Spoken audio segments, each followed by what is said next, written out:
Assalamualaikum warahmatullahi wabarakatuh. Selamat pagi semua.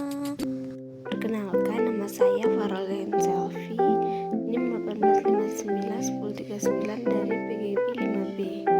Baiklah, di sini saya akan menjelaskan tentang karakteristik geografis Indonesia sebagai negara kepulauan dan agraris serta pengaruh kondisi geografis Indonesia.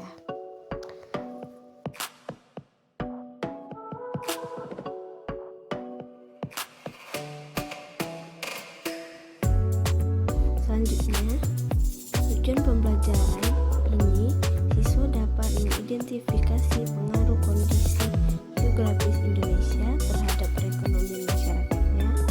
Yang kedua, siswa dapat mengidentifikasi pengaruh kondisi geografis Indonesia terhadap sosial budaya masyarakatnya.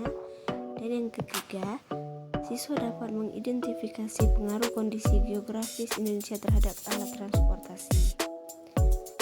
Kemudian, terdapat 5 pulau besar di Indonesia. Yang pertama, Sumatera, Jawa, Kalimantan, Sulawesi. Nah, itulah pulau-pulau besar di Indonesia. Tahukah kamu bahwa Indonesia merupakan negara maritim? Indonesia negara kepulauan terbesar di dunia.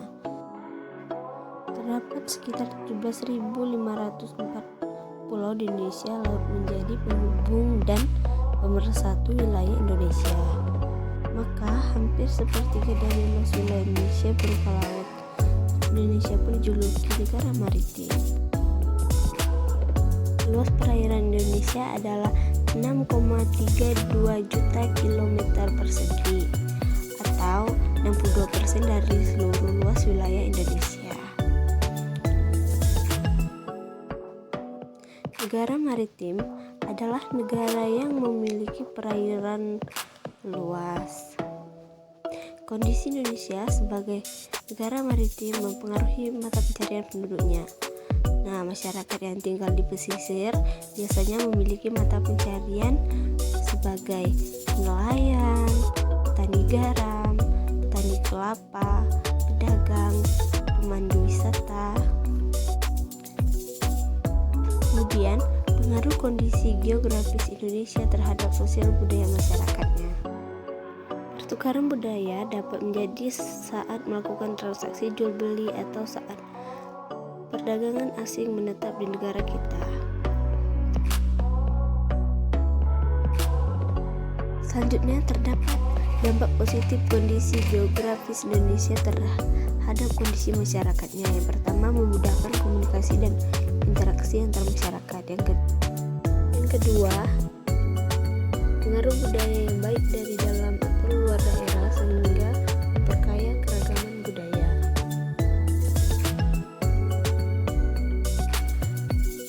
Dampak negatif kondisi geografis Indonesia terhadap kondisi sosial masyarakatnya. Yang pertama, hilangnya budaya asli karena tergerus oleh budaya luar. Yang kedua, munculnya budaya-budaya baru yang belum tentu sesuai dengan budaya setempat. Pengaruh geografis Indonesia juga berpengaruh terhadap suku di Indonesia. Yang pertama, suku Aceh, suku Dayak, suku Betawi, suku Toraja, dan suku Asmat di Papua. Indonesia juga memiliki bahasa daerah yang beragam. Suku bangsa di Indonesia memiliki pakaian adat yang dipakai untuk acara seperti acara perkawinan, penyambutan tamu, ataupun untuk pemakaman. Mengapa Indonesia disebut dengan negara agraris? Karena sebagian besar penduduk bekerja di sektor pertanian. Komoditas ekspor pertanian unggul yang berada di Indonesia adalah tembakau, kopi, rempah-rempah, buah, dan sayuran.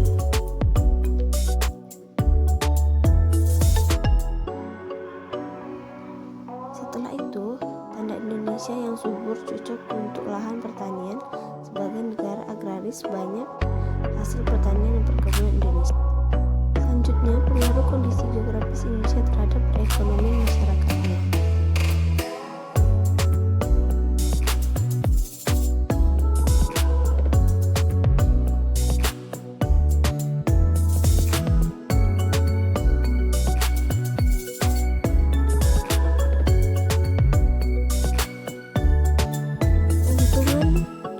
Posisi silang Indonesia.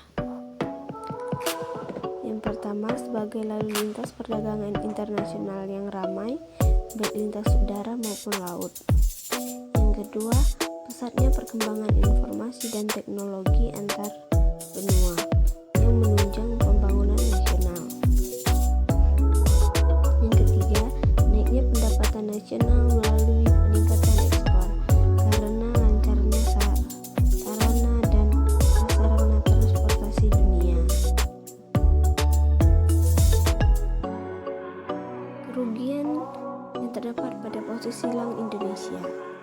Yang pertama, menimbulkan berbagai ancaman dari luar negeri. Yang kedua, masuknya budaya luar yang belum tentu sesuai dengan masyarakat Indonesia.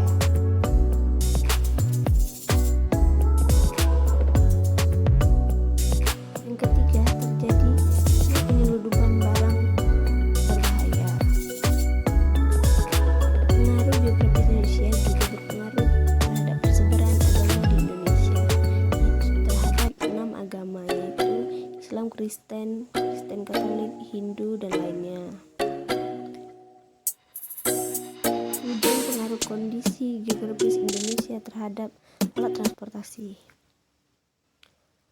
Alat transportasi dari Indonesia menuju luar negeri atau luar pulau menggunakan kapal ataupun pesawat. Jadi itulah yang dapat saya sampaikan, semoga bermanfaat. Saya tutup. Assalamualaikum warahmatullahi wabarakatuh.